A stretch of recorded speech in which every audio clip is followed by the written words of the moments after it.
Hello, citizens of Earth and hopefully travelers of space sometime in 2023. I am the Ethereal Orpheus and roll up your sleeves because we have work to do. We need to talk about Starfield and what 1000 planets means.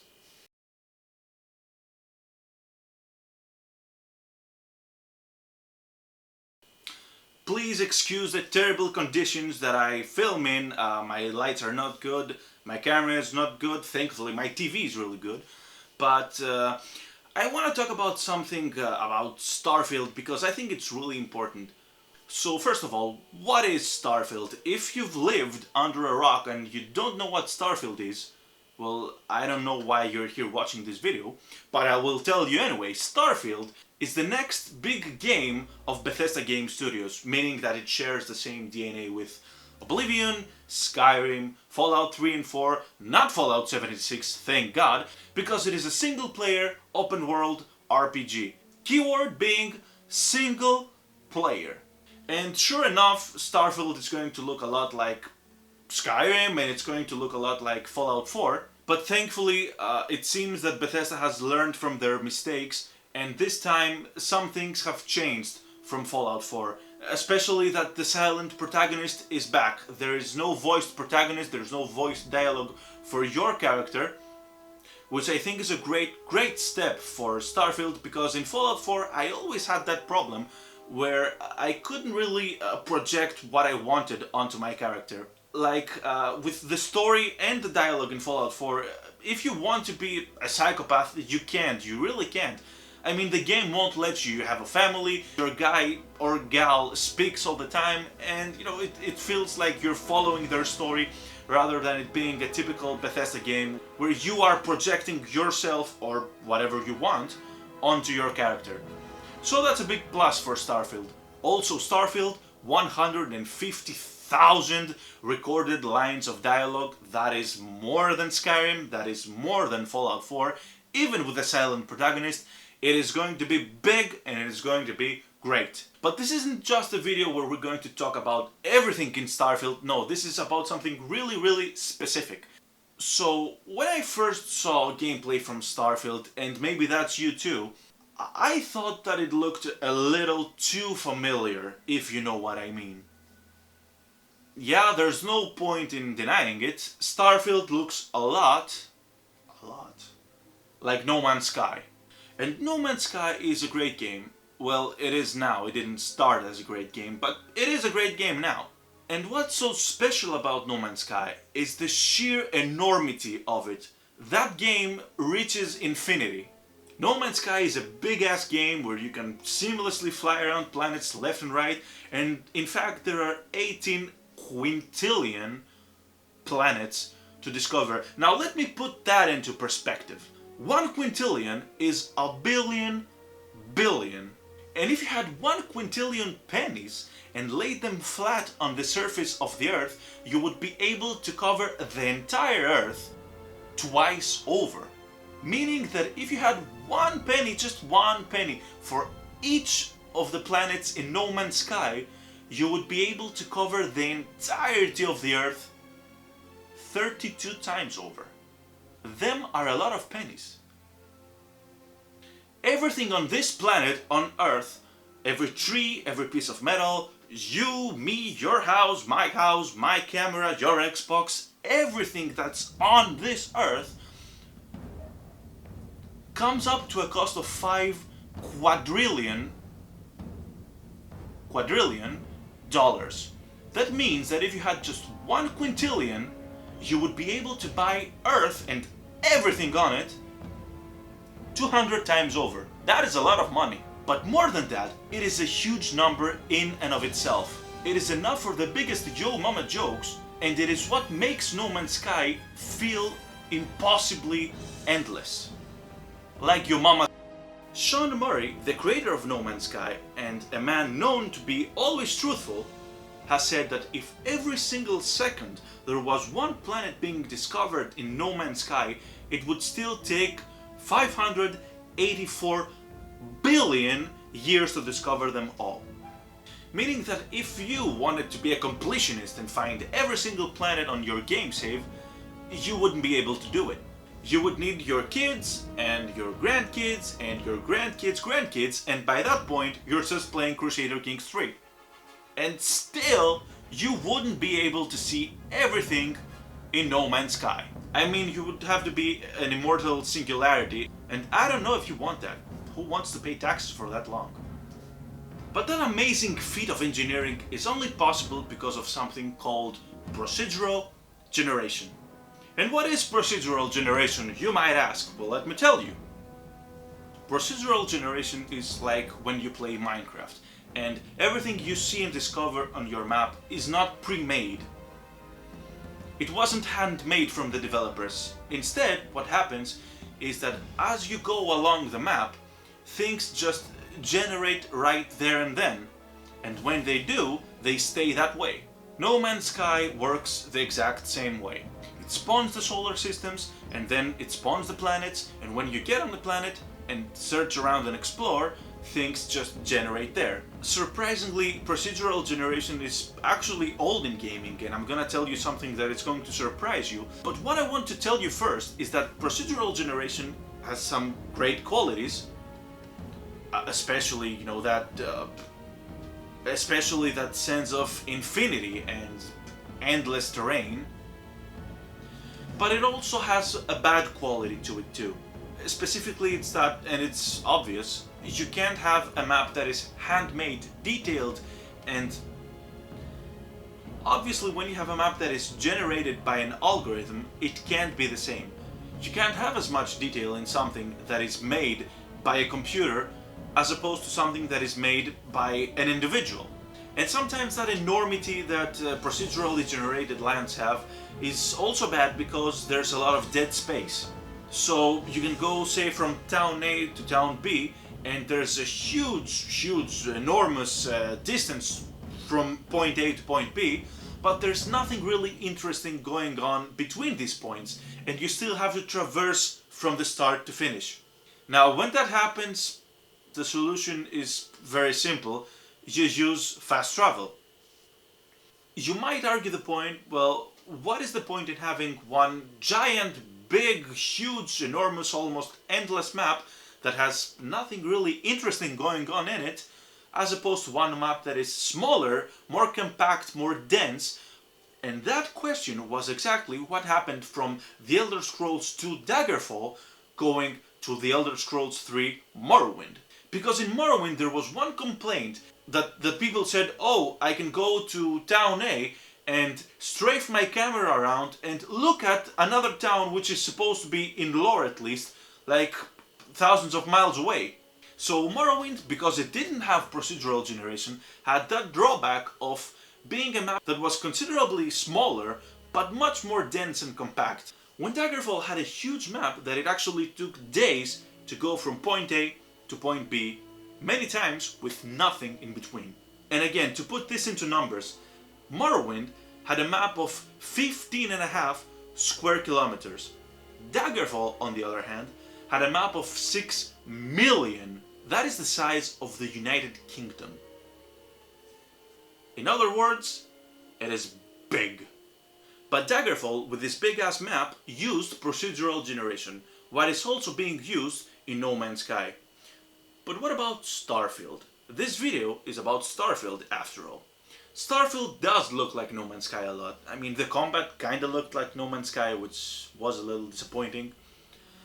It looks a lot like No Man's Sky because both of them are space games. But another thing that makes them feel similar is this notion that Starfield is also going to have procedural generation, and maybe the maps are going to be a little samey looking, like No Man's Sky. Because No Man's Sky is great, yeah, sure, but it's not the most fun to have in a game. Like, you can go on for days and days and days, and you're not gonna find anything unique. So, let's talk about Starfield specifically. Starfield has 100 solar systems, and within them are 1,000 planets. Now, the number 1000 is really interesting if you think about it. It is what caught my attention more than anything when I first saw the gameplay. Because sure, We know that the gunplay will probably look like an evolution of Fallout 4.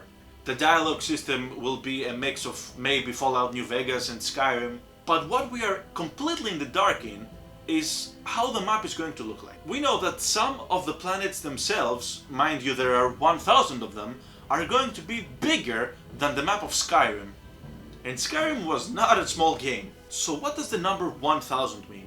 That is exactly what I want to talk about in this video. Because the number 1000 is not the number 18 quintillion obviously, but it's also not the number 100 or 10. Because if you had like 10 planets and you knew that each and every one of them was like Skyrim in size, or maybe even slightly bigger, then okay, that makes sense. You're gonna say that wow, it's a great giant game, it's a huge evolution and a step up from Skyrim, and we can all know what to expect. But it's not that. It's not even 100 planets. It is 1000. So what I want to say is that 1000 is too big for something as detailed as Skyrim, but it is also too small for something as vague and big as No Man's Sky. Now, bear with me for a moment because I want to propose something that I know is not going to happen, but it's just an idea. It's why I made this video. When I first saw the gameplay and heard that there would be 1000 planets in Starfield, immediately a thought came into my mind.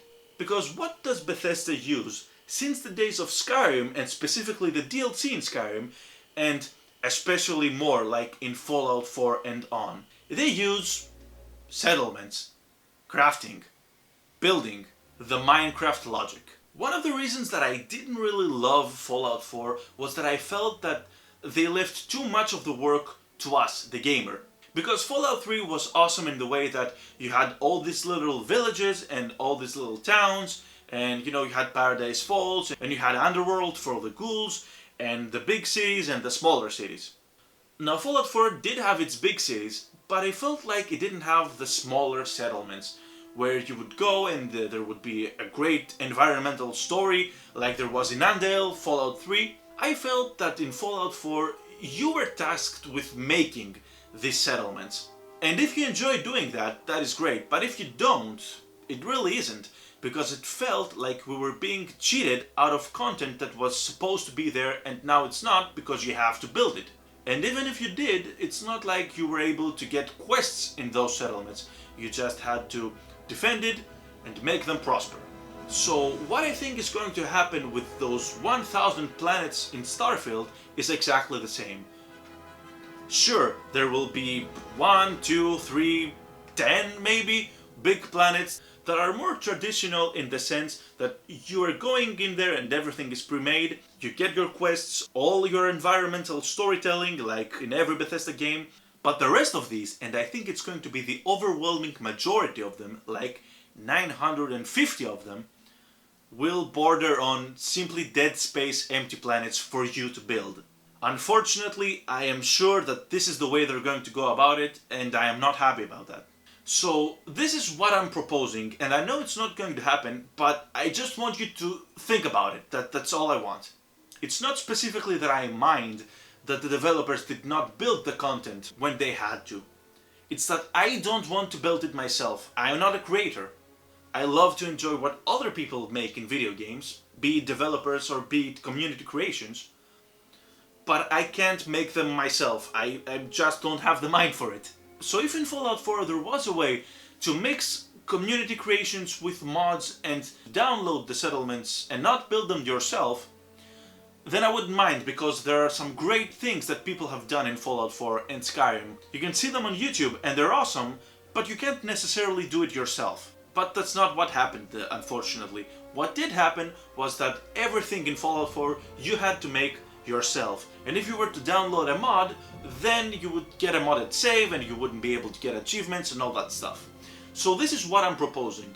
If Starfield does go the route where most of these planets are empty for you to build, then I sincerely hope that the one multiplayer aspect that Starfield has, because it is a single player game, would be the ability to download planets, download settlements, download patches of the planet. I don't know how it would work, but I don't think that it would work the same way in Starfield. You wouldn't necessarily download the entire planet from someone like you would in Fallout 4 with the settlements.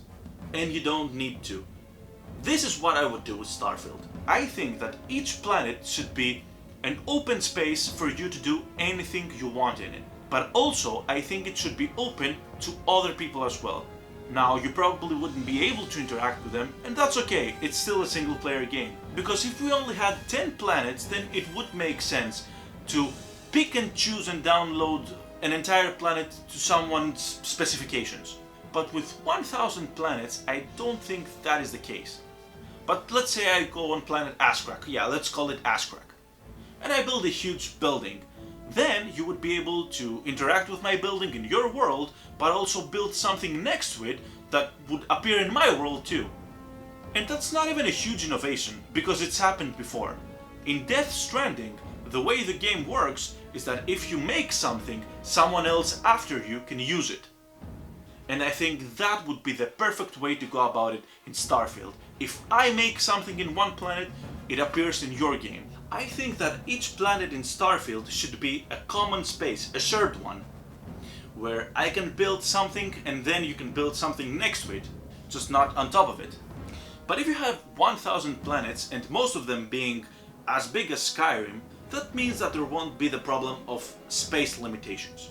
Because Bethesda can build these huge planets that are almost empty, I can say that, okay, this place is mine, and I can choose and pick and create one big settlement in one place, and then someone else can make another settlement like 500 miles away from mine, because these planets will be so huge. They are procedurally generated after all. So if Starfield follows that Death Stranding logic where I can make something in the world and then you can build something next to it, and together we can build something that resembles a real colony, I think that's something that would give Starfield a lifespan of at least 10 years, which is what they want to do.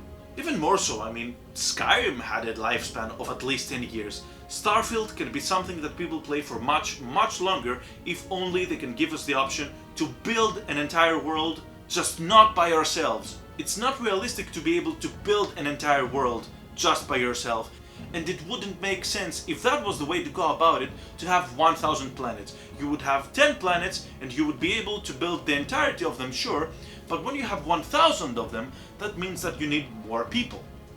And it also means that you eliminate the problem of space limitations. Because if it just was one planet, then it would be full the first 10 days that Starfield came out. But on the other side of that argument, let's say that Starfield came out with 18 quintillion planets like No Man's Sky. Then you would never be able to build something next to what I build, because there would be no chance in hell that you would be able to discover my planet. That's why I think 1000 is the perfect number to not have the space limitations and be able to actually contribute, but also to put out something that will be seen by the world, that will be interacted with, that will be useful to a player. So in a sense, I think that the 1000 planets that Starfield is going to have is the perfect number for this idea to work. Keep it as a single player game where you are supposed to be the Dragonborn of space, whatever, but also have that influence from other people in your world. You can choose one planet to be your home, but it wouldn't be up to you completely. You wouldn't feel alone in it. And you don't really have to see the people that live on this planet. No, you just have to see what they do on it. How they change it, how they shape it. And obviously, Bethesda can then put out some DLC and say, oh, you know, here's another 1000 planets, go nuts. So that's what I had to offer today, and I think it's really interesting to think about it because this is a return to form in the Daggerfall sense, but also it's not, it's an evolution. Because Starfield will still have the great handmade detailed places that the developers make, but in between those points you would get the procedurally generated lands and of course some planets that probably will be very empty for people to build on. Now, if I'm right, I really hope that Bethesda goes this way as opposed to us making 1000 planets ourselves, something which I do not want to do. But if each of these planets is as big or bigger than Skyrim, then I just don't see why we couldn't do it this way. So what are your thoughts on this? Would you like to have someone building atop your world, you building atop of their world, and then having a shared colony of planets? Or would you prefer to have something, say, made just by the developers, or something that you would make yourself? Or do you think that it's going to be just 1000 planets handmade by Bethesda, which is not going to happen, obviously, it just can't be done. Or we'd have something like closer to No Man's Sky. What do you think? Anyway, that's it for me now. Please like and subscribe if you did like this video. I am now working on a very big video that's about 45 minutes long. It's like a documentary about the immersive pauses in gaming, and I will explain what that is in the video itself. But for now, please just stay safe, and I really hope you like this. Have a nice one, and I will see you among the stars.